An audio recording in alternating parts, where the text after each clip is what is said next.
आइए जानते हैं चार मोमबत्तियों की कहानी। रात का समय था। चारों ओर गुप्त अंधेरा छाया हुआ था। केवल एक ही कमरा प्रकाशित था। वहाँ चार मोमबत्तियाँ जल रही थी। चारों मोमबत्तियाँ एकांत देख आपस में बातें करने लगी।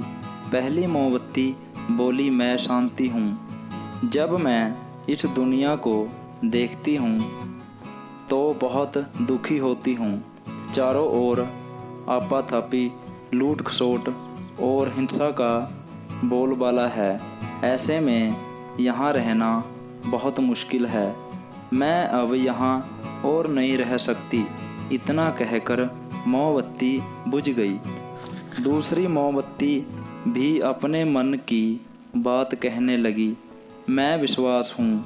मुझे लगता है कि झूठ, धोखा, फरेब, बेईमानी मेरा वजूद ख़त्म करते जा रहे हैं।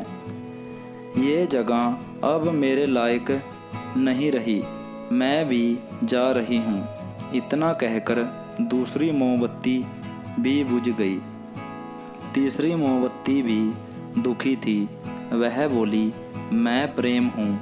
मैं हर किसी के लिए हर पल जल रही हूँ, लेकिन अब किसी के पास मेरे लिए वक्त नहीं बचा।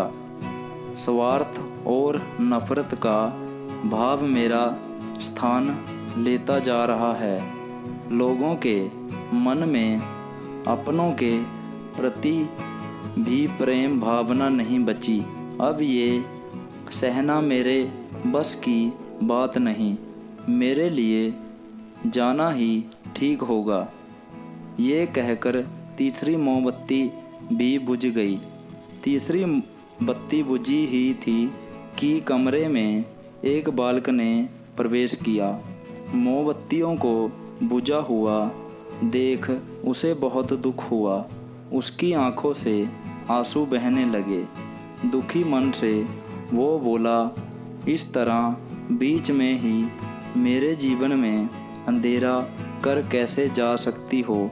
तुम्हें तो अंत तक पूरा जलना था, लेकिन तुमने मेरा साथ छोड़ दिया। अब मैं क्या करूँगा? बालक की बात सुन चौथी मोमबत्ती बोली, घबराओ नहीं बालक, मैं आशा हूँ। जब तक मैं जल रही हूँ तुम मेरी लौ से दूसरी मोमबत्तियाँ को जला सकते हो। चौथी मोमबत्ती की बात सुनकर बालक का साहस बढ़ गया। उसने आशा के साथ शांति, विश्वास और प्रेम को फिर से प्रकाशित कर लिया। इस कहानी से हमें यह शिक्षा मिलती है, जीवन में समय एक सा नहीं रहता। कभी उजाला रहता है तो कभी अंधेरा। जब जीवन में अंधकार आए, मन अशांत हो जाए, विश्वास डगमगाने लगे और दुनिया पराई लगने लगे, जब आशा का दीपक जला लेना। जब तक आशा का दीपक जलता रहेगा, जीवन में कभी अंधेरा नहीं हो सकता।